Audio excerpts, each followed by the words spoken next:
Katika ulimwengu huu tunajifunza ya kwamba unajua matendo mengi ambayo yanaonyesha matendo ya ukatili. Haya matendo yanatokana na namna ambavyo yawezekana mtu fulani alitendewa kitendo cha ukatili. Kwa hiyo sasa na yeye pia anaamua kwenda kulipiza kisasi kwa kufanya tukio lenye ukatili. Hata ukisikiliza unaweza ukasema ya kwamba huyu mtu aliwezaje kufanya tukio la aina kama hili. Kuna historia ambayo inaeleza kuna kiongozi mmoja ambaye alikuwa anajulikana, anaitwa Saddam Hussein.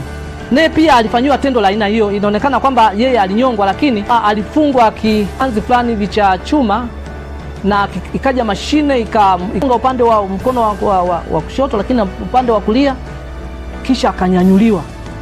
Lakini inaonyesha kwamba historia inasema kwamba ukimwangalia katika muonekano wake na uso wake, alionekana akiwa katika uso mkavu.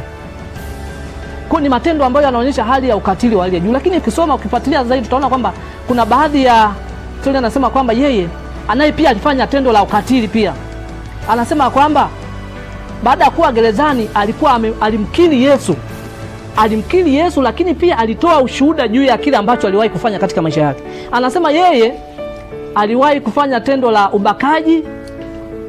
Alifanya tendo la ubakaji, hakuishia hapo, alifanya mauaji kwa yule mtu aliyemfanyia hicho kitendo, alimuua.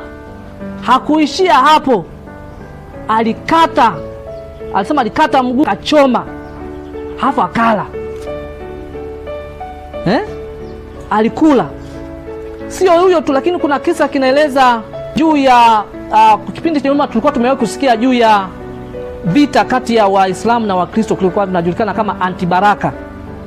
Kwenye vile vita ilionekana kulikuwa kuna mapigano ilikuwa ni Mashariki ya Kati, kati ya Wakristo na Waislamu. Antibaraka, vile vita ilionekana kuna kijana mmoja ambaye alikuwa na wazazi wake. Najaribu kuwaeleza muone jinsi Yesu alikufa kwa ajili ya mizigo mizito ambayo wanadamu wamefanya. Imagine yule kijana ambaye aliamua kufanya ubakaji, akaua, akachoma nyama na kala. Lakini huyu mwingine anasema kwamba yeye alichokifanya, kwa sababu yeye kwenye vile vita vya Antibaraka na alishuhudia utekaji wa familia yao, baba, mama pamoja na yeye. Anasema huyu kijana alikuwa ni Mkristo, lakini hawa wauaji wa Kiislamu walikuwa wamebeba bunduki. Waliwateka, baada ya kuwateka wakamwambia kaa chini, wakachuchuma chini, wakaanza kupiga risasi. Walianza kumpiga risasi baba yake, lakini hawakuishia kupiga risasi, wakakatakata ule mwili. Lakini hawakuishia hapo, wakaja kwa mama yake, naye pia wakampiga risasi, wakamkatakata. Lakini huyu kijana anasema baada ya kuona ile tukio alitoka anakimbia, alitoka speed. Wale bwana walipoona na mtoto walichukua risasi wakataka kumfiatulia, lakini kwa bahati nzuri hakiweza kumkuta, alikimbia. Na baada ya hapo alijiunga na kile kikundi cha Antibaraka. Na kwa sababu hiyo alikuwa na hasira kubwa, kwa sababu alishuhudia namna wazazi wake walipofanyiwa vitendo vya ukatili. Kwa hiyo sasa yeye alikuwa tayari kufanya jambo lolote. Anasema ya kwamba naye pia aliwahi kupambana, akawakamata wale wapiganaji wa Kiislamu. Baada ya kuwakamata akawapiga risasi. Baada ya kupiga risasi akachinja kabisa. Baada ya kuchinja akakata nyama, na yeye mwenyewe akashangaa. Watu wakawa wanashangaa, huyu mtu mbona ni mtu wa ajabu, anawezaje akachukua ile nyama na kula? Kumbe ni kwa sababu ya uchungu, ni namna ambavyo wazazi wake walifanywa vitu vya ukatili. Kwa hiyo sasa tumeshuhudia kuna matukio mengi makubwa ambayo watu wameyafanya na wametoa ushuhuda, lakini sio kwa sababu walifanya hivyo kwa sababu ya ukatili, kwa sababu ya chuki. Lakini matukio haya yote ambayo nayasema, Yesu Kristo aliyabeba. Unasemaje jamani? Yesu Kristo alifanya nini?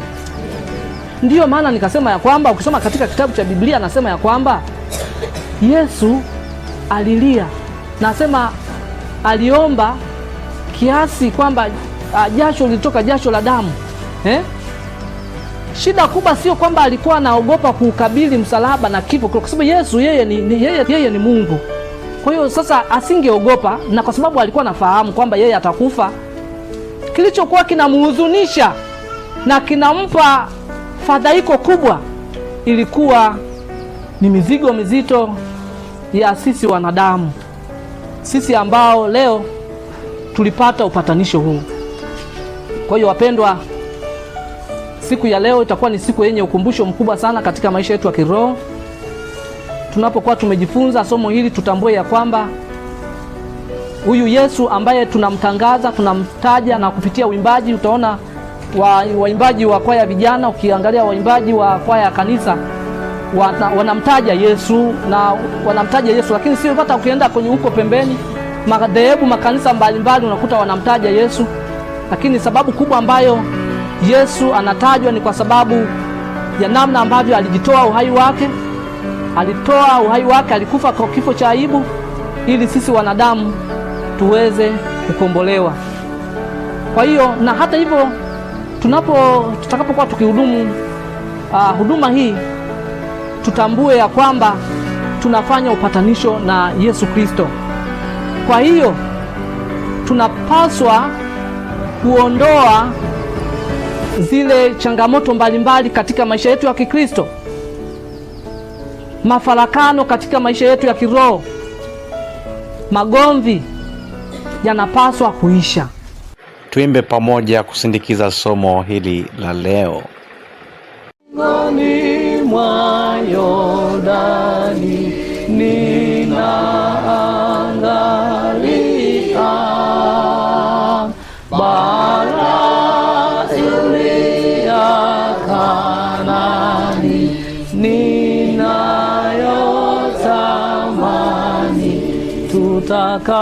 Tutakaa pamoja na Yesu katika pwani yenye raha. Tutaimba wimbo wa Musa na kondoo milele hata milele.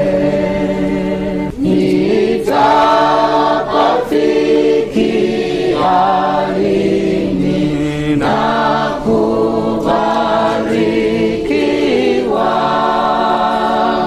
penye ufalme wa Baba na kumwona uso. Tutakaa pamoja na Yesu katika pwani yenye raha. Tutaimba wimbo wa Musa na kondoo milele hata milele. Furaha yangu rohoni ni kuchukuliwa,